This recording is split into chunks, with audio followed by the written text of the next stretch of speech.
Hi guys, this video is about fiscal deficit. It is an extremely important topic for all the upcoming exams in 2018. Fiscal deficit was recently in news. Our Finance Minister Shri Arun Jaitley also mentioned about fiscal deficit in his budget speech of 2018 in February. So let's see why fiscal deficit matters in 2018 for Indian government, for Indian people, and why for us from point of view of upcoming exam. So let's start. Fiscal deficit occurs when government's total expenditure exceeds the revenue it generates. What does it mean? It means that the spending is more than the earning of the government. Obviously, if I am earning 20 rupees and I am spending 30 rupees, that means it is bad, right? And where does these 10 rupees come from? Let's see. Generally, fiscal deficit takes place either due to revenue deficit or a major hike in expenditure. Now, what is revenue deficit? Revenue deficit simply means that the government earning from tax and non-tax resources or sources is less than what was expected, right? So government collect tax from individuals, from the salary earners, from businessmen in form of direct and indirect taxes. And one reason for revenue shortfall in 2017-18 is a lower tax collection due to GST. Okay, and one reason could be the demonetization. So whatever it may be, GST is for sure. A deficit usually financed through borrowing from either the central bank of the country or raising money from capital markets. So these 10 rupees must have to come from somewhere. So I have to take a loan. So government takes loan from RBI. In fact, RBI takes the loan from or takes the money from the capital or markets or money markets on the behalf of Government of India, right?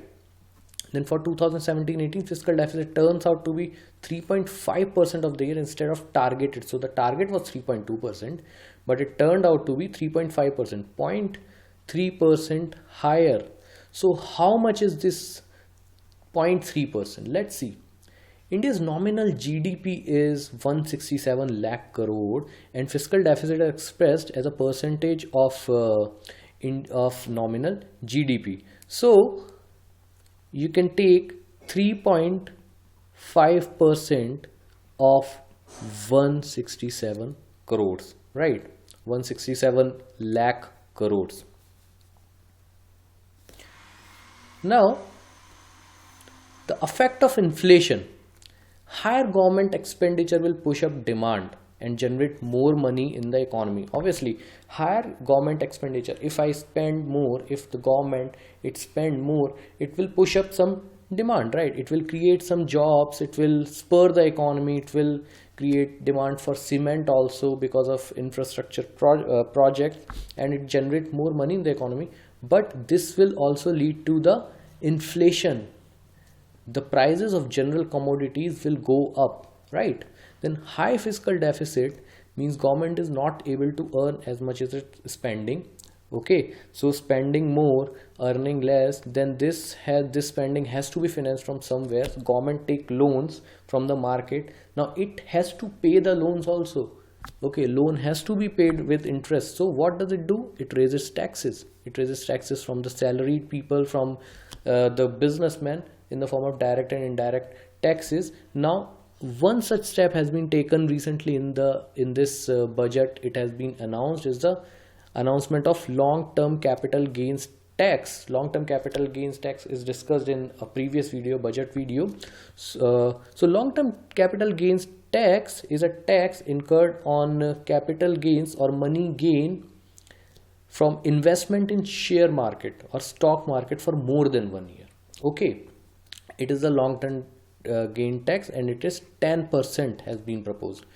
In an emerging economy like India, a higher fiscal deficit leaves no room for interest rate cuts. Okay, and we have witnessed that recently, just 2-3 days back, RBI has not changed any of the rates, repo rate, all the policy rates have been changed, and we will discuss these policy rates in a separate video in an upcoming video. And these policy rates like repo rate, reverse repo rate, okay, then MCLR, they are very important from all the point of view of all the exams. So please subscribe to Oliveboard, because we'll be discussing these rates in detail. Okay, then Fiscal Responsibility and Budget Management Act was there in 2003. It was announced, and it what did it do? To promote fiscal discipline. Fiscal discipline should be like you can have some sort of fiscal deficit. Some fiscal deficit is healthy, because an economy or a country need to grow. Okay, it will support its growing population only if it grows, but it has to be in some limit. Okay, so this limit was decided as 3% of the GDP. So if it exceeds 3%, that means something is going bad, something is not going in the right direction. That means, okay, then a breach of fiscal deficit target may affect India's sovereign ratings. What is India's sovereign ratings? Sovereign ratings is the investment ratings through which the foreign investors or foreign FIIs, they invest in India. So recently, very recently, Moody's, one of the world's biggest credit rating agency, Moody's is important, the name, has upgraded India's rating to from the lowest Baa3 to Baa2 and changed the outlook from stable to positive. This is very important news. This is very important news.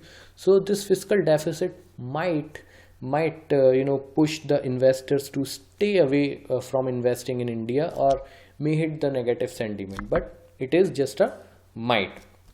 Okay, so guys, these points are the important points from the point of view of upcoming exams. Okay, and if you do these points, you will be able to do the question on fiscal deficit, which is expected in most of the exams, upcoming exams, right? Please like, share and subscribe the channel.